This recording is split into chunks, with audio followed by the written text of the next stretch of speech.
ముగిసిన ఎన్నికల ప్రచారం ఎల్లుండి తెలుగు రాష్ట్రాల్లో పోలింగ్.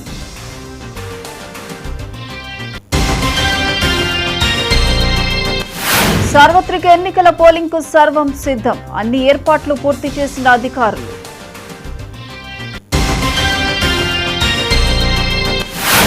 ఎల్లుండి ఉదయం 6 గంటల నుంచి సాయంత్రం 6 గంటల వరకు ఎన్నికలు. ఈసారి పోలింగ్ శాతం పెరిగే అవకాశం ఉందన్న అధికారులు. నేటి నుంచి 2 రోజుల పాటు మద్యం బంద్. ఈ నెల 13 సాయంత్రం వరకు ఈసీ ఆంక్షలు అమలు.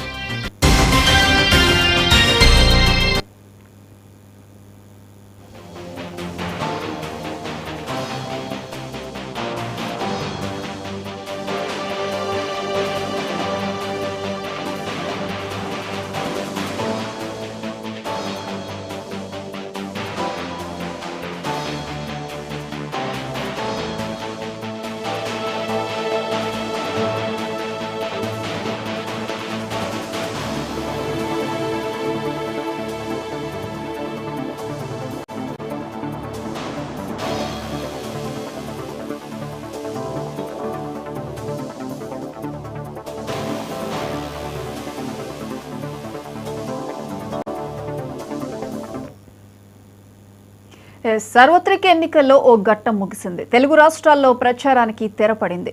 2 రాష్ట్రాల్లో మైకులు మోగబోయాయి. ఆంధ్రప్రదేశ్, తెలంగాణలో పోలింగ్ కు సర్వం సిద్ధమైంది. పోలింగ్ ఏర్పాట్లలో ఎలక్షన్ కమిషన్ నిమగ్నమైంది. సమస్యాత్మక ప్రాంతాలపై స్పెషల్ ఫోకస్ పెట్టారు. దీంతో భారీగా డబ్బు, మద్యం పట్టుబడుతోంది. ఇక ఓటేసేందుకు స్వస్థలాలకు ఓటర్లు బయలుదేరారు. ప్రయాణికులతో ఎంజీబీఎస్, జేబీఎస్లు కిక్కిరిసిపోయాయి.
సార్వత్రిక ఎన్నికల్లో ఓ ఘట్టం ముగిసింది. తెలుగు రాష్ట్రాల్లో ప్రచారానికి తెరపడింది.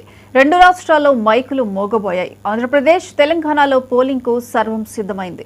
పోలింగ్ ఏర్పాట్లలో ఎలక్షన్ కమిషన్ నిమగ్నమైంది. సమస్యాత్మక ప్రాంతాలపై స్పెషల్ ఫోకస్ పెట్టింది. దీంతో భారీగా డబ్బు, మద్యం పట్టుబడుతుంది. ఇక ఓటు వేసేందుకు స్వస్థలాలకు ఓటర్లు బయలుదేరారు. ప్రయాణికులతో ఎంజీబీఎస్, జేబీఎస్లు కిక్కిరిసిపోయాయి. 60,000 వరకు, తర్వాత మిగతా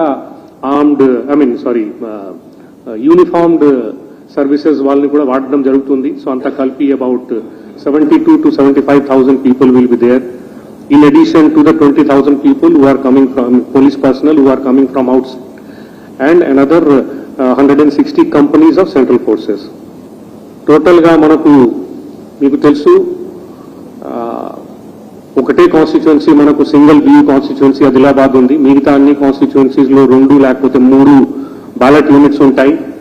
అందుకనే ఓటర్స్ ని నేను కోరేది ఏంటంటే ఇది కొంత అర్థం చేసుకొని వెళ్ళాలి. బయట పోలింగ్ స్టేషన్ బయట పోస్టర్స్ ఉంటాయి. ఆ పోస్టర్స్ లో క్లియర్ గా ఏ బ్యాలెట్ యూనిట్ లో ఎవరు పేరు ఉంటాయి అది చూసుకొని క్లియర్ గా లోపల వెళ్తే లోపల కన్ఫ్యూజన్ లేకుండా ఉంటుంది వాళ్ళకు. ఆఫ్ కోర్స్ దీనివల్ల మనకు బ్యాలెట్ యూనిట్స్ కూడా కొంత రిక్వైర్మెంట్ పెరిగింది. సో యాక్చువల్ గా 84,577 బ్యాలెట్ యూనిట్స్ మనకు అవసరం పడతాయి పోలింగ్ స్టేషన్ లో. దాంతో సహా ఒక 20,000 వరకు మనం రిజర్వ్ గా కూడా పెట్టుకున్నాం. ఏదైనా ప్రాబ్లం వస్తే చేంజ్ దాన్ని రీప్లేస్ చేయడానికి. అట్లాగే సియూస్ ఎన్ని పోలింగ్ స్టేషన్స్ ఉన్నాయి అన్ని పోలింగ్ స్టేషన్స్ యాక్చువల్ గా వాడడం జరుగుతుంది 35,809. కానీ మళ్ళీ దాని మీద ఒక 10,000 వరకు మన దగ్గర రిజర్వ్స్ ఉంటాయి. సిమిలర్ గా వీవీప్యాట్స్ 35,809 యాక్చువల్ గా పోలింగ్ స్టేషన్ లో వాడడం జరుగుతుంది. దాంతో సహా ఒక 14,000-15,000 వరకు మన దగ్గర రిజర్వ్ ఉన్నాయి. ఏమైనా అవసరం పడితే దాన్ని రిప్లేస్మెంట్ కోసం వాడతాము. All of my sector officers have been trained for doing this basic change of replacement of EVMs if any need arises, wherever need arises. Morning mock poll చేసేటప్పుడు లేకపోతే యాక్చువల్ పోలింగ్ టైంలో కూడా ఏమైనా అవసరం పడితే దానికి క్లియర్ ప్రోటోకాల్స్ ఉన్నాయి. ఆ ప్రోటోకాల్స్ వాళ్ళకి చెప్పడం జరిగింది. ఏం ప్రాబ్లం వస్తే ఏ యూనిట్ ని మార్చాలి, మొత్తం సెట్ ని మార్చాలా, ఓన్లీ వీవీపీఆర్ ని మార్చాలా, ఆ డీటెయిల్స్ వాళ్ళకి చెప్పడం జరిగింది. వాళ్ళతో సహా ఈసీఐఎల్ మన దగ్గర అంత ఈవీఎం సప్లై చేశారు. అందుకనే ఈసీఐఎల్ వాళ్ళు ఇంజనీర్స్ కూడా ప్రతి అసెంబ్లీ సెగ్మెంట్ లో ఒక 2-3 ఉంటారు. వాళ్ళు కూడా ఏమైనా అవసరం ఉంటే సపోర్ట్ చేయడానికి రెడీగా ఉంటారు.